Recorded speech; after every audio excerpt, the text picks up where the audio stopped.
See? Okay, honey, today I'm going to show you how I make my smoothie.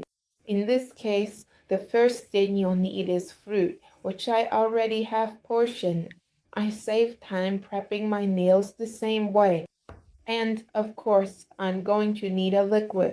In this case, you can use regular water, which has no calories, or coconut water, like I do. I'm using coconut water or plant-based milk. Plant-based, not animal-based. If you use plant-based milk or coconut water, you have to count the calories. Not free of calorie. Only if you use water, just water, can you skip adding more calories.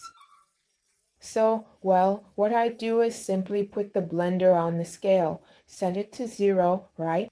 And I add the amount of protein I need.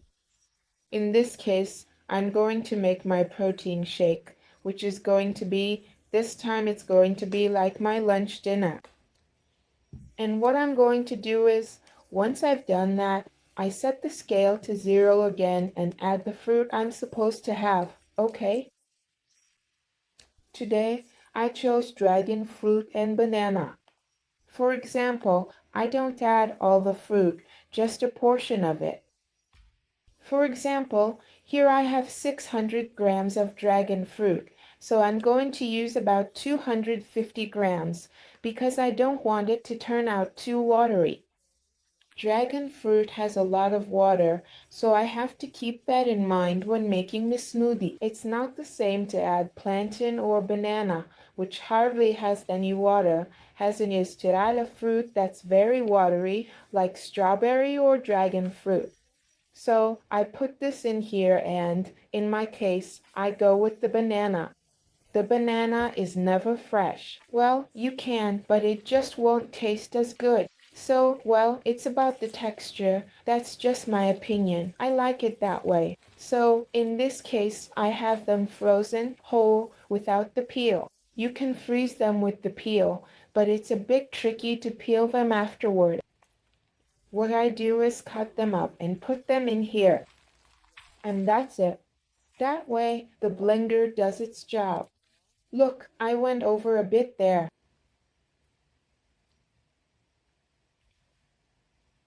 Okay, perfect.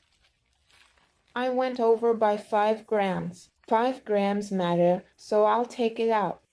I had put 200. It's supposed to be 200. That's it. End of story. Nothing more. So once I put that in, I add the liquid.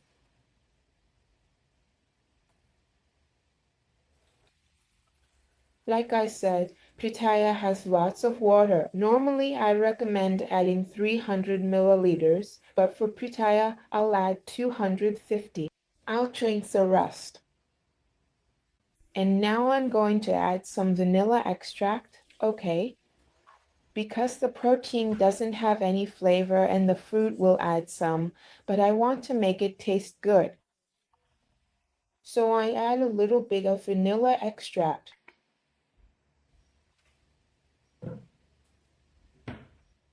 And nothing to beat. That's it. So I've already blended it, and now what I'm going to do is, this is what I'm going to eat with the protein. But do you remember I told you I had 600 grams of fruit? Well, what I do is put my bowl on the scale and zero it out. Then I add the rest of the fresh fruit.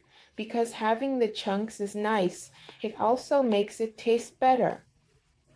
It also helps with digestion because, after all, the fruit is fresh, so the enzymes contribute and the fiber isn't ground up like it is in the blender. Here you'll see 350 grams because today I was going to eat 600 grams of fruit. So here, right on the dot, right on the dot. 348. And now what I do simply is put it on the plate. So look how super thick it is, which I like. If you want it to be more liquid, then add more liquid or more fresh fruit. The flavor is amazing. I love it. It's just so good. The way it turns out is thick, and you'll have the little pieces of fruit. It's really delicious. So here we are, about to do a toast, as Lily said. Lily asked me for one too. Cheers. Cheers. Yes? Yes, I needed mine. Mine is dragon fruit and hers is papaya. So you can see how tasty it is. Hemenam. And getting those little pieces of fruit, delicious. So anyway, if you have any questions, just let me know.